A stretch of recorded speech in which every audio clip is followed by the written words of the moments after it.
안녕하세요. 저는 곧 50살이 되는 두 아이의 엄마입니다. 여러분 중에 회사에서 권고 사직을 당하신 적이 있으신가요? 전 살면서 그런 상황을 처음으로 경험했어요. 예전엔 이런 일이 내게 일어날 거라고는 생각조차 못했죠. 어느 날 갑자기 회사에서 권고 사직을 받고 잠시 실직 상태가 되었습니다. 제게는 아직 어린 두 아이를 키워야 하고 엄마는 파킨슨병을 앓고 계셨기 때문에 상황은 더욱 어려웠어요. 돈을 벌어야 하는데 이제는 어떻게 해야 할지 막막했습니다. 회사에서는 이유를 말하지도 않고 그냥 권고 사직을 한 거예요. 정말 무슨 일이 일어난 건지 이해가 안 가더라고요. 제가 무언가 비밀을 알고 있는 것처럼 말이죠. 그렇지 뭐요. 어쩔 수 없어요. 다시 일자리를 찾아야겠지만 현재 영어도 못하는데 어떻게 그런 이유를 알아야 하는지 모르겠어요. 회사에서는 그냥 알아서 해라는 식의 태도로 대하고 이유를 말해주지 않으니 정말 어려웠어요. 학원비, 병원비까지 생각하면서 어떻게 이 상황을 극복해야 할지 모르겠어요. 이럴 때 위로해주고 함께 새로운 일자리를 찾아보자고 이야기를 나눠야 하는데 도와줄 누군가가 필요했어요. 저는 혼자서는 해결할 수 없어요. 이런 상황에서 가장 필요한 건 상대방이 도와주는 것이에요. 감사합니다. 남편이 대출 문제로 싸우는 이야기입니다. 남편은 매우 소극적이며 대책을 마련하려 하지 않는 스타일인데 아내는 오히려 당돌하고 결단력 있는 성격입니다. 이번에도 남편의 손을 빌려 전세 대출을 받기로 했지만 남편은 대출 신청에 손 놓고 아내에게 맡기는 식이었습니다. 그 결과 은행에서 대출이 거절되어 집을 사지 못할 상황에 처하게 되었습니다. 이에 아내는 남편에게 책임감을 느끼게 하고 해결책을 모색하기 위해 대화를 시도하지만 남편은 여전히 소극적입니다. 이런 상황에서 둘 사이의 갈등이 시작되었습니다. 저기요. 제가 업무 보는 건 맞아요? 모르겠어요. 저한테 담당자 이름 알려줬어요. 단지 대출 신청 번호를 받아서 호출 창구로 가서 신청했어요. 어떻게 하지요? 이런 건 처음 해봐요. 하지만 왜 이런 일을 나에게 시키지? 왜 당신에게 시켰죠? 아니요, 당신은 성인이고 어른이세요. 대출도 당신의 이름으로 받는 분이니까 당신이 가셔야죠. 제가 가면 안 되겠죠? 어떻게 해야 하죠? 제가 하면 될 일이 아니라 담당자의 이름도 확인하고 연락하라고 하면 되겠죠. 아니요, 지금은 은행이 아니에요. 아니, 은행이 아니에요. 아, 안 된다고 하니까 나왔네요. 그냥 나왔다고. 그런데 그냥 나오면 어떡하죠? 다시 들어가서 담당자 이름을 확인하고 똑같이 신청하고 전화 연락을 해줘야 하죠. 아이씨, 안 된다고 해서 나왔는데 다시 들어가서 같이 신청하고 있으면 다른 분들이 이상하게 볼 거예요. 제가 못해요. 당신이 와서 하던가. 당신이 은행에 전화해서 제가 올라 말해라고 하세요. 누가 이상하게 보겠어요? 아무도 그렇게 안 보아요. 자기 진짜 애마냥 말이죠. 은행까지도 당신이죠. 제가 은행에 어떻게 전화하나. 제가 그 점에 전화하려면 전화 연결해달라고 좀 기다려야 되고 창구 상담이 먼저라 그 상담 끝날 때까지도 기다려야죠. 당신이 가서 이야기하는 게 훨씬 더 빠르잖아요. 좀 어린아이 나잖아요. 해본 적이 없어요. 평생 안 하고 살 거려. 아니, 안 해본 게 아니고 그러지. 그랬을 수도 있죠. 왜 화내고 그러신 거죠? 당신이 해보세요. 매번 이렇게 떼초가 되는 거예요. 말도 못하고 말될 때도 손 들어볼 때도 손 들어볼 때도 손을 들어볼 때도 잘 모르겠다. 내가 해줬으면 좋겠다. 그러고는 골라 네 마음이 안 들어 저 마음이 안 들어 불평불만 투성이고 대출에 지불하고 내 식당을 고를 때도 결혼 준비할 때도 그랬어요. 인생에서 중요한 결정을 내려야 할 때마다 당신이 무언가 책임감 있게 생각하고 준비한 적이 있어요. 큰 문제가 생기면 늘 남편은 자신은 할 줄 모른다 이야기는 해본 적이 없어요.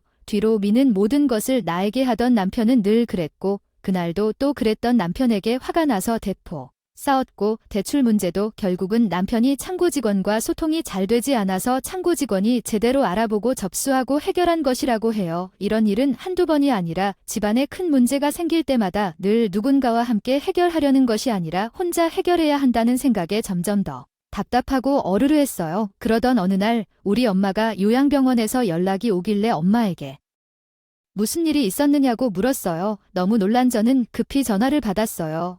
이건 저희 남편이 제 엄마를 퇴원시켰다더라고요. 몰랐던 거예요. 김복주 할머니 남편님이 오시던 거 몰랐어요. 어머 알고 있었다고 생각했어요. 제너스 김숙은 이 약간 믿기지가 않아서 남편에게 전화를 했지만 받지 않아서 이웃한테 전화를 기다렸어요. 두 분은 뭐 큰일 된 것 같더라고요. 간호사의 말을 듣자 남편이 한 말이 풀었다. 제가 은행에 어떻게 전화하나. 제가 그 점에 전화하려면 전화 연결해달라고 좀 기다려야 되고 창구 상담이 먼저라 그 상담 끝날 때까지도 기다려야죠. 당신이 가서 이야기하는 게 훨씬 더 빠르잖아요. 좀 어린아이 나잖아요. 해본 적이 없어요. 평생 안 하고 살 거려. 아니, 안 해본 게 아니고 그러지. 그랬을 수도 있죠. 왜 화내고 그러신 거죠? 당신이 해보세요. 생각나네요. 그 사람은 우리 어머니의 병원 비용을 감당할 수 없다며 나에게 직장을 빨리 구하라고 했던 말이야.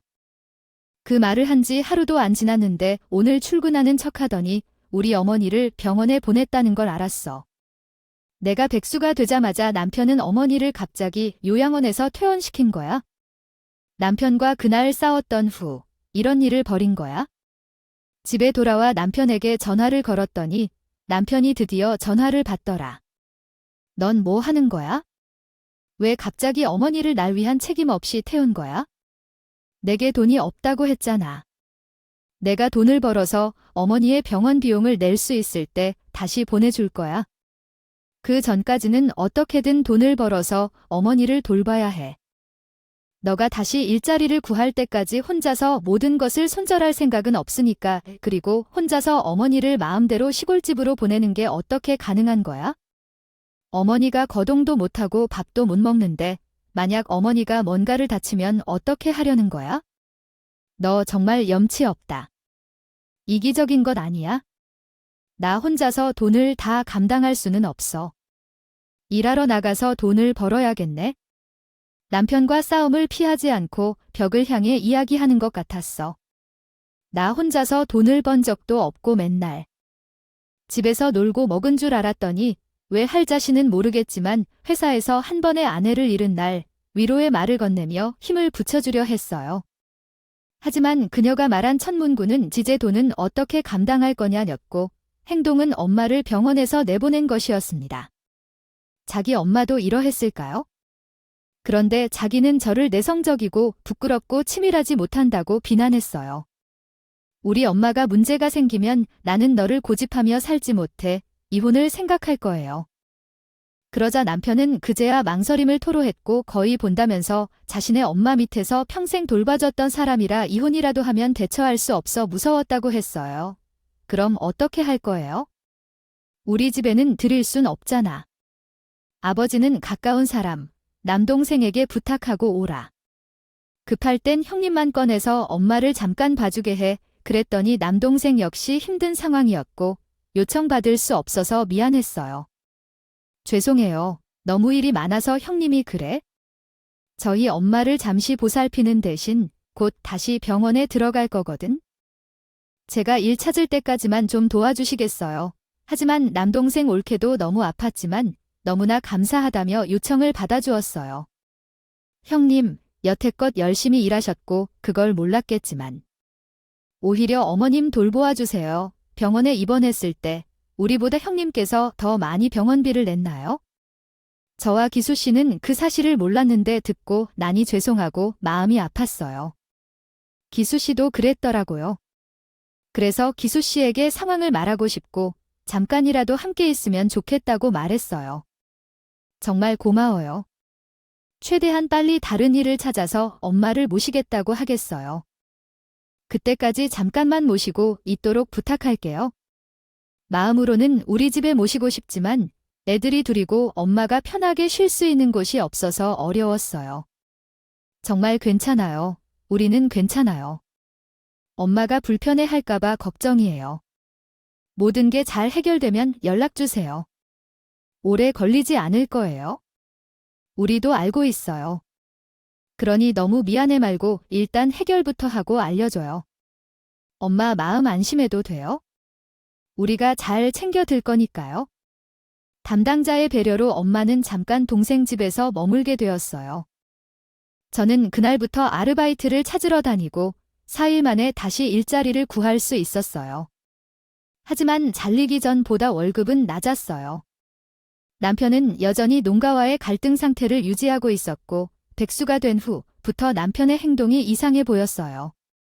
그때부터 거리감을 느꼈고 남편은 수동적이고 나한테 시키는 대로 하는 사람이라 제가 화를 낼 때 거리를 둔 채 대화하거나 분위기를 풀어보려고 하는 노력은 없었어요. 실망하고 마음이 상해서 혼자 있게 되었죠.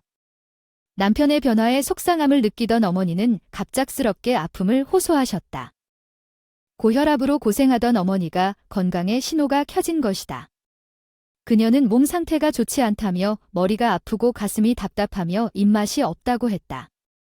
어머니는 딸에게 자신이 이러하다고 말했고 딸은 남편에게 병원에 가라고 했다. 그러자 남편은 돈이 없다며 그렇지 않을 것이라고 생각한 것 같다. 이에 어머니는 남편에게 질타를 보냈고 남편은 화를 내며 대처했다. 결국 어머니는 빚을 내서라도 병원에 가서 치료받아야 한다는 결론을 내렸다. 당신이 해야 하는 것이 정상적인 일은 아니야. 지금 쌀 살 돈도 없고 돈이 없어서 정말 어떻게 해야 할지 모르겠어.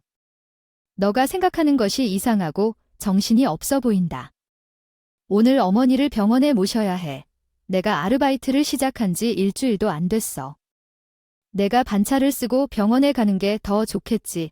나도 돈을 벌어서 우리 엄마를 요양병원에 보내야 해. 그리고 전화를 끊고 생각해보니까 화가 났어. 내가 돈을 벌지 못해서 우리 엄마의 병원비를 감당하지 못하니 퇴원시켜고 일자리를 구해라고 난리를 쳤더니 이제는 시급을 받는 아르바이트를 빼고 내 엄마를 병원에 모시고 있으니 말이야. 그런데 남편에게 그렇게 말했는데 얼마 지나지 않아 다시 전화가 왔어. 여보, 큰일이 났어. 지금 병원으로 좀 와봐. 우리 엄마가 쓰러지셔서 풍으로 실려왔어. 옆집 아줌마가 전화했지? 엄마가 마당에 쓰러져 계신 걸 발견하고 도와서 병원으로 실려가고 있대. 나이가 이제 두 어머니 모두 한 채에서 아프지 않고 있는 게 이상했어. 어떻게 두 어머니가 동시에 이런 일을 겪게 된 건지 현실적으로 이해하기 힘들고 숨이 막히더라고. 급하게 병원으로 가야 했어? 그런데 병원에 도착하자마자 남편이 헛소리를 하면서 날 열받게 했어. 당신은 지금 할 일도 없는데 잘 됐네? 우리 엄마가 못 움직여서 간병할 수 있는 상황도 아닌데 엄마를 돌봐야 할 것보다 이게 더 나아. 집에서 놀고 있는 사람이 와서 돌보는 게 더 좋겠지 않겠어 본데 당신? 지금 뭐라고 하는 거야? 나 지금 아이들이 비해부노요양 병원비를 보태려고 아르바이트하고 있는데 당신은 투잡하면 싫다고 했는데 나는 지금 아르바이트를 2개나 하면서 진짜 힘들어하고 있어? 잠깐만 그것 좀 미루면 안 돼. 우리 가족한테 낯선 사람이라도 붙어 있는 거 싫다고. 간병은 불편하다고 했는데 어떻게 해야 할까? 너무 어이가 없어서 웃음이 나어 내가 남동생에게 일자리를 구해야만 엄마를 맡겼던 것 까먹었어? 사실은 일자리를 구해야 했지만 그보다는 내 원래 직장을 되찾기 위한 준비를 하고 있었거든. 그래서 그게 어떤 준비였냐고? 나 좋은 기회를 발견해서 남편의 억울한 진실을 알게 돼서 회사에서 해고당한 이유에 대해 이야기할 준비를 하고 있었어. 내 잘못이 아니었대. 그놈이 이끌어낸 거였어. 그 쓸데없는 놈이 내 탓을 피해 나를 백수 살게 만든 거야? 사실 내가 다니던 회사는 우리 남편도 함께 다녔던 회사야. 분위기가 달라서 힘들었어. 남편이 다른 부서로 이직해서 온 거였는데 부서끼리 경쟁이 있어서 부부인 관계를 감추기로 했어. 이런 상황이 다른 사람들에게 미안한 일을 만들어냈어. 경사가 심해지니까 눈치를 봐야 했어. 혹시 그보다 더 나쁜 상황이 일어날 것을 느꼈던 거면서요. 부서가 싸우기 시작해서 나는 가만히 있었고 그 남자가 집으로 돌아오고 무리를 피우며 행사를 했어요. 한 번 실수했어요. 그 실수는 발주 오류였죠. 그래서 회사에 수억 원의 손해를 입힌 셈이에요. 그리고 갑자기 두려움이 들어 발주 실수가 나를 잘못 전달받았다며 상사에게 설명했어요. 나도 모르게 내가 자기에게 정보를 잘못 전달해서 자기가 그렇게 발주를 한 줄 알았다고 말이에요. 회사에서는 소식이 퍼지면서 나는 알려줄 때까지는 사실 모르고 있었는데 그리고 난 뒤에야 회사에서 소문이 돌았다고 했어요. 그 소문을 알려준 건 제 동료였죠. 지금 생각해봐도 조금 의심스러운데 대리님이 내 책상에서 유선 씨의 파일을 찾겠다고 할 때 내가 볼 때엔 그냥 그랬어요. 그날 대리가 유선 씨의 책상에서 서성거리던데 그때 유선 씨에겐 뭔가 갑작스러운 일이 있었던 것 같아요. 유선 씨가 컴퓨터를 조작하고 있던 것 같았어요. 그날이 바로 유선 씨가 실수한 날이었어요. 그게 무슨 의미일까요? 대리가 내 책상으로 왔던 건 뭔데? 유선 씨는 왜 모르았을까? 대리는 발주 오류를 유선 씨가 메일로 수량을 잘못 전달했기 때문에 자신이 그대로 한 줄 알았다고 말했잖아요. 상위에서 그렇게 보여 우리 부서와 그 부서 사이의 관계가 이미 안 좋았기 때문에 중재해야 한다 생각하고 지켜보고 있었는데 아니 유선 씨가 너무 한계를 벗어났다 생각하고 예의 바르게 취급하려고 했던 것 같아요. 아니 내가 수량을 잘못 알려줘서 자기가 발주를 실수했다고 말했다고. 이거 보여 증인이 되었네요. 하지만 상급자들도 진짜 놀라웠을 텐데요. 아니야. 사실을 확인하지도 않고 한쪽의 주장만 듣고 결론을 내린 게 어디 있어요? 그래요. 이유도 모르고 갑자기 불려가서 권고사직 당한 게 한 대리 때문인데요. 선 씨가 나가고 나니까 한리인 선 씨가 민망할까 봐 이야기를 안 했다고 하네요. 유선 씨가 자기에게 발주를 이렇게 했다고 매일매일을 보내서 그건 미끼인 것 같아요. 우리 같은 경우에도 이제 유선 씨도 알고 있으니까 신임한테 그런 메일을 보내는 게 이해가 안 돼요. 시작해서 누가 유선 씨 책상에서 그런 메일을 보낸 건 아닌지 얘기했어요. 그게 정상적인 접근 방식이 아니에요? 내가 대리님과 무슨 접점이 있어서 그런 메일을 보냈을까요? 이게 이해가 안 돼요. 그래서 자기도 왜 유선 씨가 그런 행동을 했는지 이해가 안 되고요. 그게 훨씬 더 현실 가능성이 있는 스토리 같네요. 그게 다 자기가 발주를 실수한 걸 깨달았을 때 일어난 일이라는 거지요. 나는 곧 바로 유선 씨에게 뒤에서 집 반성 요구를 하려는 것처럼 유선 씨의 책상 위에서 일일이 보낸 듯한 매도 하나를 주워본 것 같았고 채팅창까지 내몰려. 그러나 왜 유선 씨끼리 할 때 유잡대를 보는 것 같았지? 그는 나를 가볍게 보고 실수한 척하고 나를 향해 소금 피해자 코스프레를 하려고 상황을 조작했습니다. 따라서 내 컴퓨터로 잘못된 정보를 알려주었던 것처럼 포장하려고 내 앞에 나타난 것 같습니다. 아, 맞다. 내 컴퓨터 비밀번호를 잠그지 않은 것도 나의 잘못이라면 실수인 것 같아요. 동료에게 이 이야기를 듣고서 나는 정말로 머리가 끝까지 불이 났다. 그는 실수를 덮기 위해 나를 회사에서 물리치고 돈을 벌며 우리 엄마의 요양원비를 빼내어 시골집에 보내버리고 끝났어요. 씁쓸하게도 이제 그는 백수가 되어 자신의 엄마를 병가로 구하라는 데까지 명령했어요. 나는 혼자 일하며 남편의 관심을 받을 준비를 했어요. 우선 발주를 잘못한 거래처에 연락을 해서 남편이 발주한 시간을 확인했어요. 다행히 많은 시간이 지나지 않고 빨리 확인할 수 있었습니다. 프로그램을 통해 발주 사항을 체크하여 본사로 보내는데 그때의 시간이랑 남편이 보내던 메일함 내용을 다시 확인해달라 했더니 남편이 삭제하지 않고 미수신 확인란에 기록해둔 메일이 있었어요. 남편이 공격적으로 메일을 삭제하지 않아서 운이 좋았어요. 그는 의도적인 실수 메일을 보낸 것을 인정한 척했지만 메일이 도착한 시간이 제대로 찍혀 있었네요. 회사에서 알려준 남편의 발주 시점은 당연히 그 메일보다 훨씬 전이었고 심지어 나는 그날 그 시간에 외근을 나갔다가 돌아오는 중이어서 자리에 있지 않았어요. 이런 상황에서 메일을 받기도 전에 발주를 당연시키고 내가 보내지도 않은 발주 때문에 발주 오류를 범한 사실은 말도 안 되는 것입니다. 지나가는 사람들에게 물어봐도 알겠습니다. 이 모든 것을 회사 컴퓨터에 비밀번호를 걸어 놓았으니 빨리 부장님께 다시 연락해서 이를 바로 잡아야 합니다. 이 증거들은 전부 캡처하여 지금 카톡으로 보내드릴 테니 이를 토대로 빠르게 상황을 해결해야 합니다. 동료의 도움으로 제 무죄를 밝혀낼 증거들을 하나 둘 모으고 있었어요. 아르바이트를 하면서 남편에게 엿을 먹일 준비를 차근차근 하고 있었답니다.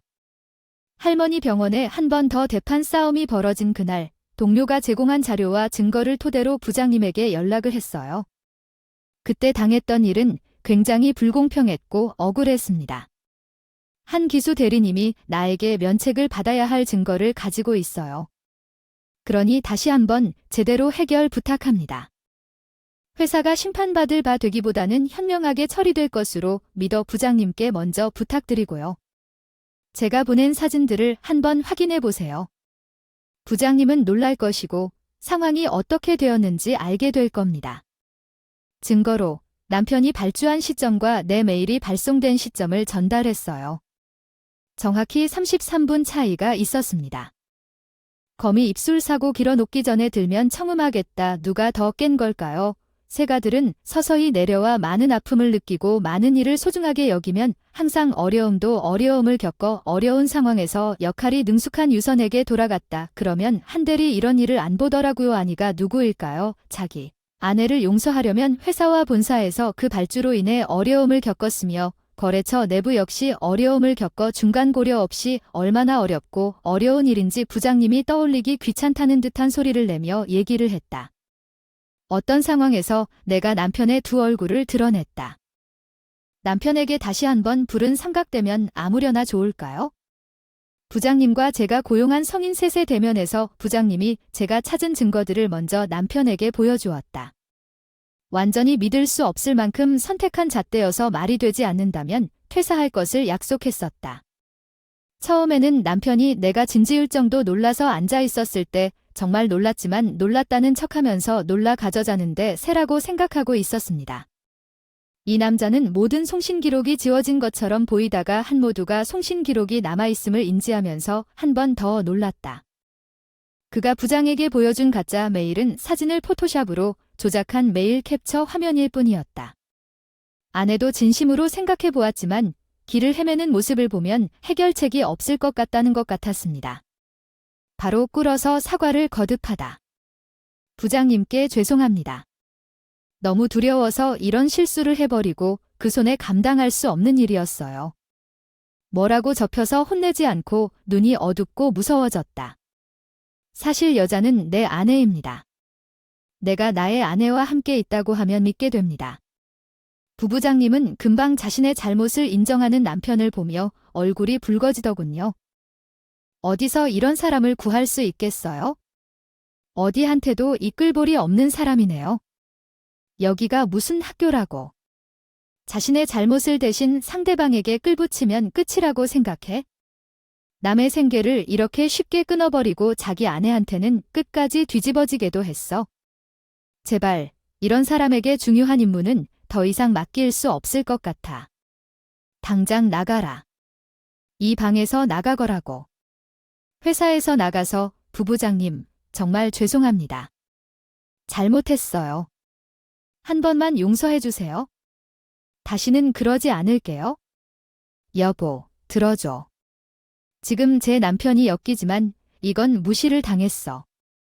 부장님은 저를 알아보지도 않은 채로 권고해 사직하라 했지만 사과하고 복직해 주셨어요. 당시 권고 사유를 알려달라 했는데 먼저 제대로 알아본 후 이야기해 달라는데 당장 응하지 않고 모른다는 투로 말하지 않았나 봐. 그 남편은 결국 백수가 됐어. 상황은 뒤바뀌었어. 저는 다시 복직했어. 이런 상황을 또 겪게 해준 건 이 사람일 뿐이야. 엄마를 요양병원에 보낸 케이스, 남동생과 올케에게 감사하다 말해야 했어. 제가 이야기를 했어요. 돈도 못 버는데 어머님 병원비 어떻게 부담할 생각이야 난. 당신 돈도 안 버는데 혼자서 어머니 병원비 부담 못하니까 퇴원을 시키던. 내가 설거지를 하던 서빙을 하던 병원비 알아서 부담해 그때까지. 난 절대 어머님 병원비에 돈 한 푼 안 보할 거야. 뭐라고. 아 여보 너무하잖아. 그러다 우리 엄마 잘못되시면 병원비 당장 내 돈 얼마 남지도 않은 거 아니잖아. 그래 그러니까 우리 엄마 요양원에서 퇴원시킬 때 내가 그랬잖아. 우리 엄마 잘못되면 내가 책임질 거냐고. 너도 너희 엄마 걱정되면 거 빨리 일자리 찾으면 되겠네. 아 그리고 집에서 노는 김혜가는 또 같이 하면 되겠다. 남들이 가족들 사이에 끼어들어 있는 거 불편하고 싫다며 시간 많고 잘된 내 남편은 자기가 나한테 했던 말이라 뭐라 따지지도 못하고 꿀먹은 벙어리로 병간호 하더라고요. 우리 집 실세가 제가 되었으니 쫓겨나기 싫으면 해야지. 자기가 어쩌겠어요. 그러더니 며칠 뒤에 바로 울면서 자기 엄마 살려달래요. 병원비 감당 못한다고요. 싹싹 피는데 쉽게 용서해줄 리가 없죠. 그래도 내가 너보다 나은 인간이니까 난 내가 백수여도 어머님 병원비 반반 부담해줄게. 간병인도 낮 시간대에는 고용해줄게. 대신 나머지 시간 병가 호는 내가 알아서 다 해. 집안일도 완전히 손 뗄 거니까 노는 내가 다 하고. 그럼 되겠네. 제가 왜 병원비까지 반반 내주면서 이런 짓을 했냐고요. 당신 돈도 안 버는데 혼자서 어머니 병원비 부담 못하니까 퇴원을 시키던. 내가 설거지를 하던 서빙을 하던 병원비 알아서 부담해. 그때까지. 난 절대 어머님 병원비에 돈 한 푼 안 보할 거야. 뭐라고. 남편 놈을 아주 밑바닥 끝까지 탈탈 털어부려 먹으려고요. 이참에 남한테 의지하고 기대는 거 말고는 할 줄 모르는. 저 사람의 마음을 고치고 싶었어요. 그래서 1년 반 동안 남편을 화려하게 기르다가 퇴근해서 집에 돌아왔을 때 질문을 받자마자 빨래를 하면 말린 냄새가 난다며 비웃었어요. 그러면 창문을 열어두어야 하는 걸 알아야지. 안 그러면 안 마른 냄새가 날 거야. 다시 빨아야 해. 회사에 이런 옷으로 갈 수 없잖아. 알겠어. 내일 다시 빨아볼게. 아니, 이건 니트인데. 누가 세탁기에 돌려? 진짜 가사를 안 해봤네. 장난삼아 부리고 먹어야지 생각은 했는데 집안일이 정말 어려워. 회사에서 가르치던 대로 해봤지만 정말 힘들었어. 그리고 반찬이. 이거 완전히 쉬었잖아. 코 장식이 아니야? 지금 야근하고 온 사람에게 뭘 먹으라는 거야? 이거 못 먹어. 다시 차려와. 우리 애들은 이런 걸 안 좋아해. 다른 반찬으로 해줘. 어머니, 간병인 내일부터 출근하지 말아줄까? 36시간 남은 병가를 써볼까? 병원비를 끊어볼까? 시어머니가 퇴원을 하게 됐을 때 이혼 서류를 내밀며 도장 찍어 하라고 말했습니다. 남편은 돈을 벌어오면서 경제활동에 익숙해졌지만 물류센터에서 일을 한 지 한 달 만에 병이라고 하더니 집에서 늘어지기 시작했습니다. 그래요. 그러더라고요. 근데 그 생활이 편한 것인지 정규직을 찾으려는 생각은 없이 2달 동안 일하면서 모은 아르바이트비로 병원비를 반씩 부담했어요. 결국 아무 생각 없이 살던 남편은 돈을 쥐어주면 안일해지고 게으르게 행동하기 시작했어요. 그래서 남편이 모아둔 돈을 다 쓸 때까지 기다렸어요. 모은 돈은 모두 병원비에 쓰고는 않으면서 앞날을 걱정하지 않게 살던 남편 때문에 이별을 결심했죠. 여보, 이게 무슨 일이야? 내가 잘 안 할 건 아니잖아. 당신이 일하고 오는 것이 얼마나 힘든지 알아. 집안일에 전념하고 누가 평생 집안을 맡긴 적 있나?